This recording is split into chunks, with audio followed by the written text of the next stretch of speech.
What age were you when you started? 18. And what were you in the war? Like a chief or just a soldier? Oh, well, when I first joined, of course, I was an ordinary soldier or marine, which is different to the army in that we are connected with the navy.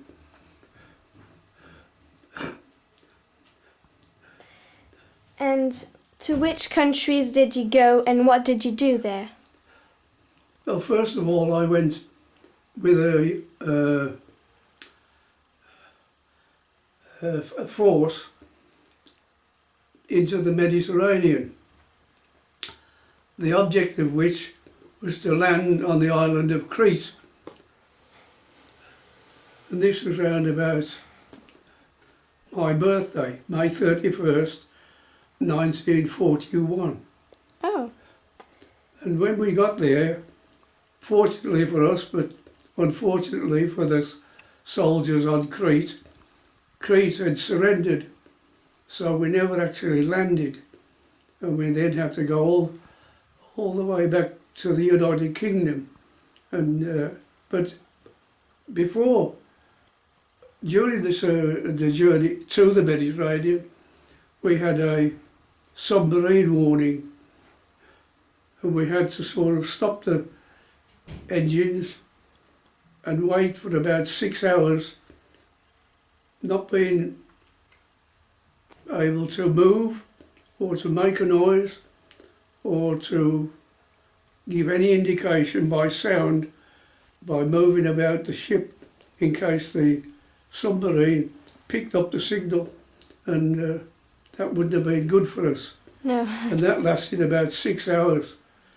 But then it was safe, the engine started up again and we carried on into the Mediterranean. Wow, and did you go somewhere else? Well, then we came back to England, to the United Kingdom, and we went into barracks, Navy quarters, and then went training for going to India. Well, after a long period of training, and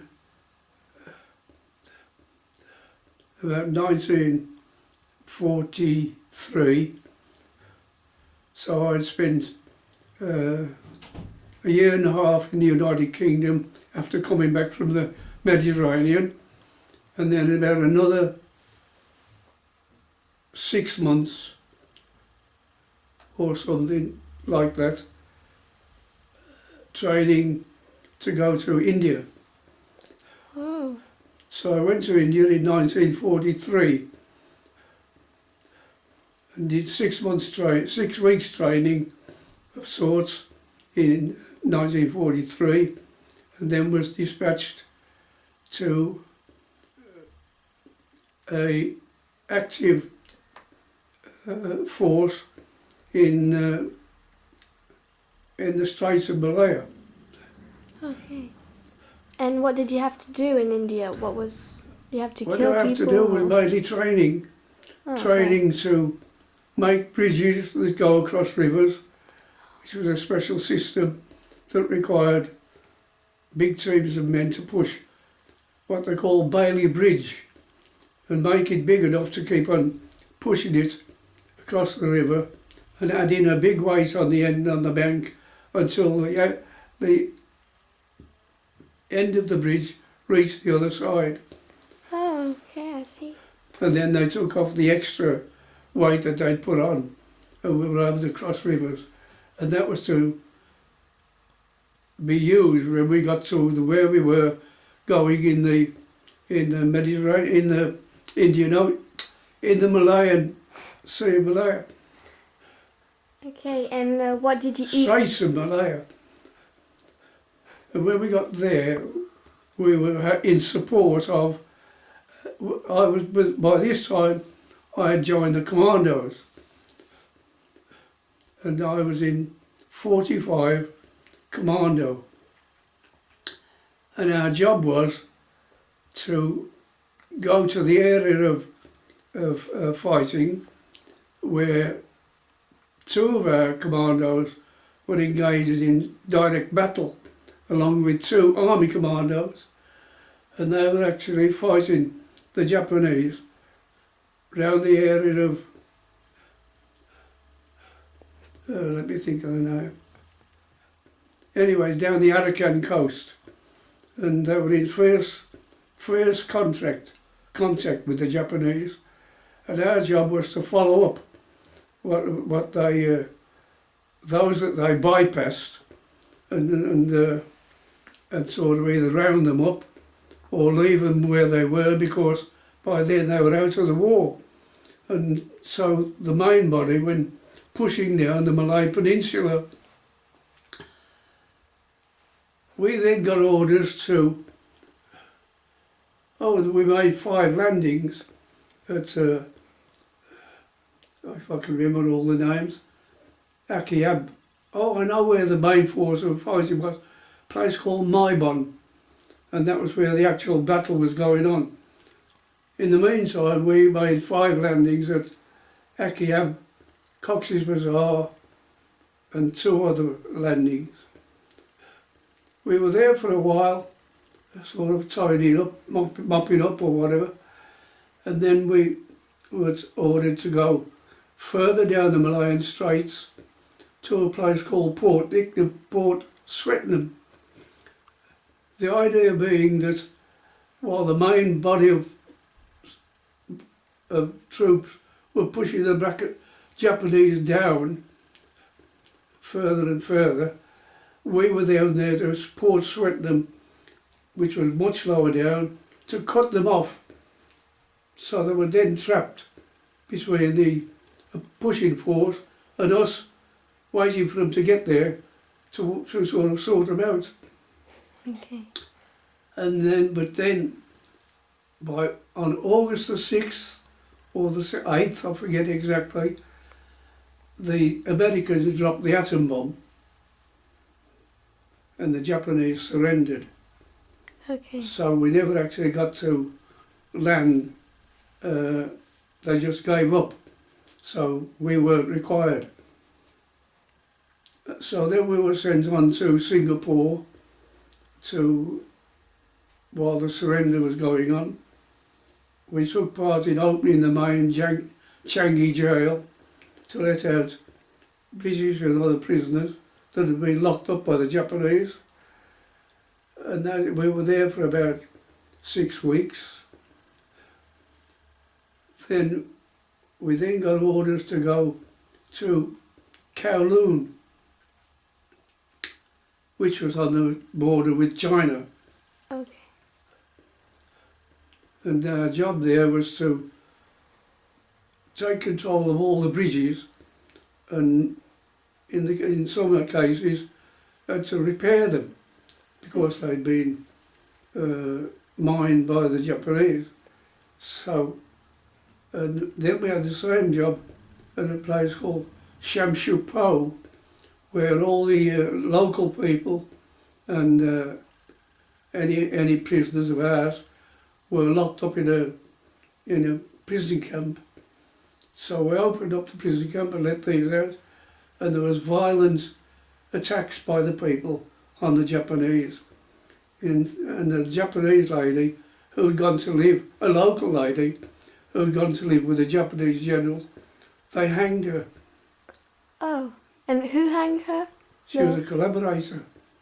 And who hanged? The prisoners who came out of this, the local people who were trapped in this prison camp for a long while,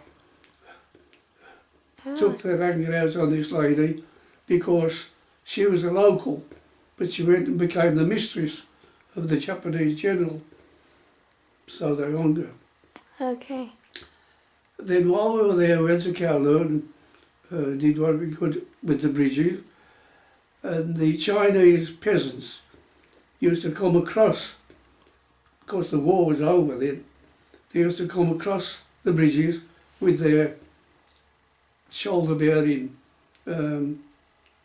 yokes with produce hanging on the end, and they'd swap them in Kowloon for rice and and wheat and whatever they wanted, they swapped their food there to take back into China.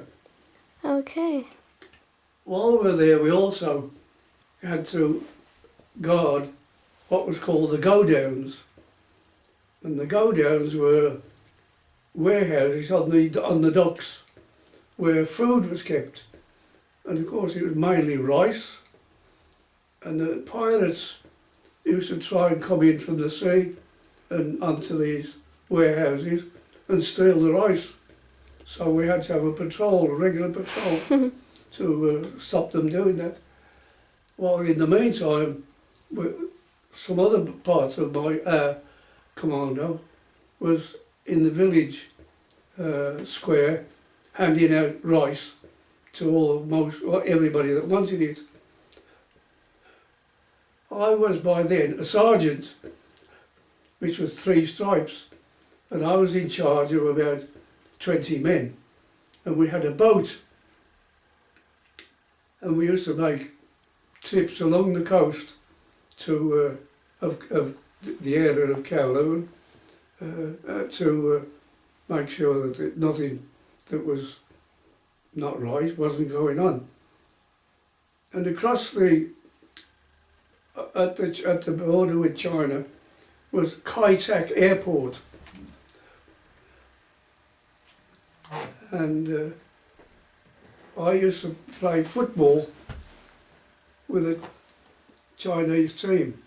Oh. And the one that we played in a sort of a league, if you like a knockout.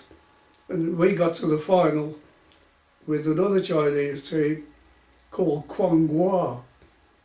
Kwangwa. And but we didn't win. The Chinese won. And then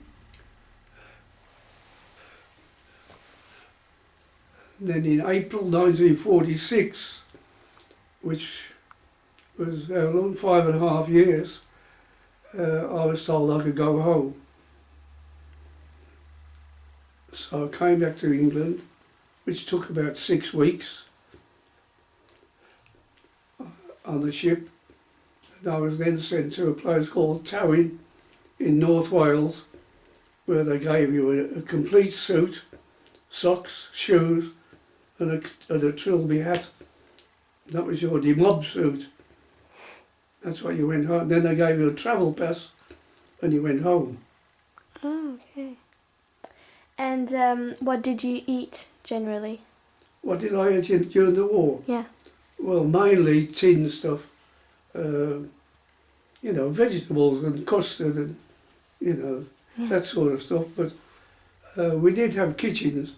In fact, I made, because of my experience before the war, I made a little furnace, an oven, Oh, I see. on which we could cook our own food. And it was made out of an oil drum with the top cut off and made into a lid.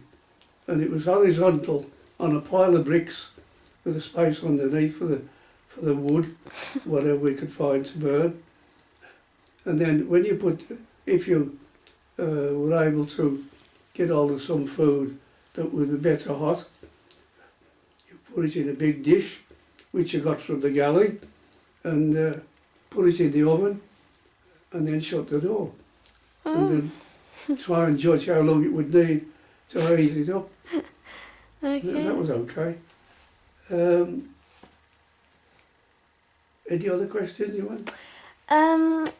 And could you explain what's this? Oh, that is what's called a cookery. And it was issued to all the commando units in the area. And it's a Gurkha sword. A Gurkha, it's actually a Gurkha fighting tool. They use it, they don't, we used it. I never cut anybody with it, but we could use it to cut down the underbrush and the thick foliage if we wanted to get into somewhere. And that was my own personal one. But the Gurkhas, they would use it. And So they would actually kill But people. they would never take it out of the, they'd never take it out of the scabbard unless they were going to do something with it.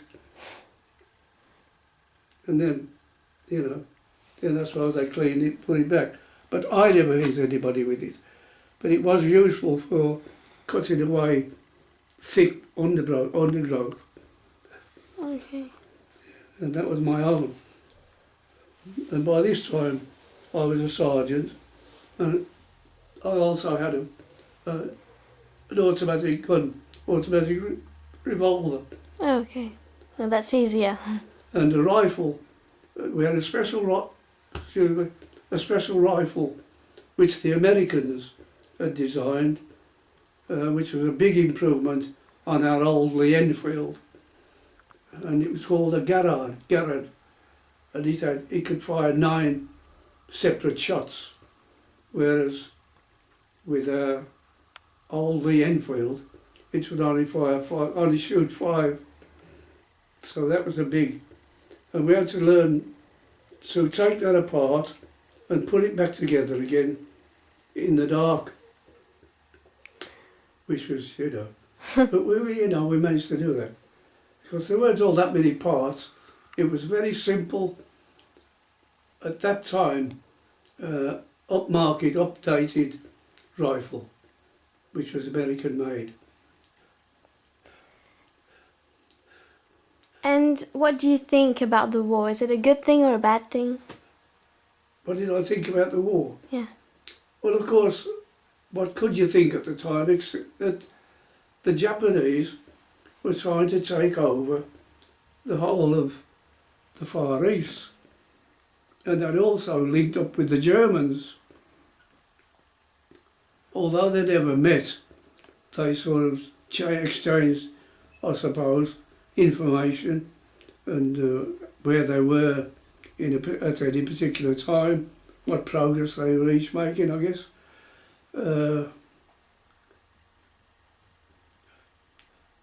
So, of course, we had a lot of colonies in the Far East, as we had everywhere else in the world, and they were under attack. In other words, the Japanese were taking them over. So, and they were, of course, in 1940 up to 1945, and probably after, the Japanese were portrayed as very evil, and so they were. I mean, to surrender to a Japanese was an absolute disgrace. And so all British prisoners that were captured who had to surrender because they were hopelessly outnumbered, or they'd fought until they couldn't fight anymore, they're thought by the Japanese to be cowards. They should have died rather than surrender, which is the Japanese creed. So the prisoners were treated very, very badly. And they weren't fed, they weren't properly looked after. They died of all sorts of diseases, and it was... So the general principle from our side was that the war was justified, and it was for king and country, and that sort of thing. And it was a war that had to be had to be fought on behalf of our possessions, the colonies, and for the good of the world. Of course, the Japanese were vicious and bad. Yeah, I can imagine. So, but the Americans, as I say, put an end to it by dropping the atom bomb. Okay. And the Japanese themselves then surrendered. And they were, lots of them committed harikiri, or harikari, that's self-embalming. Of course it was a disgrace in the eyes of many Japanese. But the ordinary soldier, Japanese soldier, he didn't kill it. He was glad to be out of it, I think. But they were very different. Of course it's all different now, but at that time Japanese were very honour bound, if you like, to serve the